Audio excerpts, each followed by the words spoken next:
ખેરાલુ તાલુકાની ખેતી બેંકની તમામ 6 સીટ બિનહરીફ જાહેર, ભાજપનો ભગવો લહેરાયો. ખેતી બેંકની ચૂંટણીના પડઘમ વાગતા 27 ઉમેદવારો મેદાનમાં હતા. 11 ઓગસ્ટે ગાંધીનગર કમલમ ખાતે જશે તેવી સંભાવના.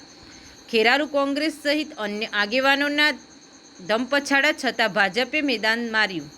ખેરાલુ ધારાસભ્ય સરદારભાઈ ચૌધરીના માર્ગદર્શન હેઠળ ભાજપના આગેવાનોએ સતત સમાધાન પ્રક્રિયા અજમાવી.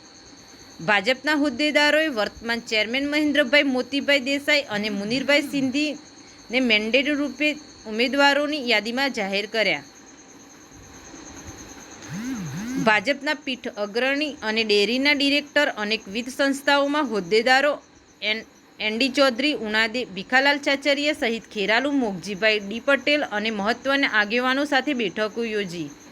10 ઓગસ્ટે ફોર્મ પરત ખેંચવાના દિવસે ચૂંટણીની કામગીરી દરમિયાન 22 ફોર્મ પરત ખેંચવાથી 4 જિલ્લાના પ્રતિનિધિ અને બીજા તાલુકા સભ્યના બેંકમાં જ સીટો 5 વર્ષ સુધી બિનહરીફ કરાઈ.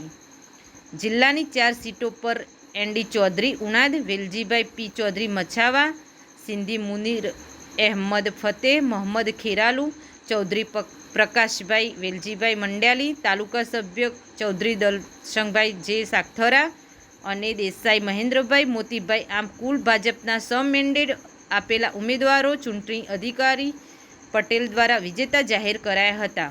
વધુ સમાચારો અને અપડેટ્સ માટે જોતા રહો online TV news. Renuka Thakor સાથે સુરેશ ઠાકોર અને ફારૂક મેમણ, ખેરાલુ.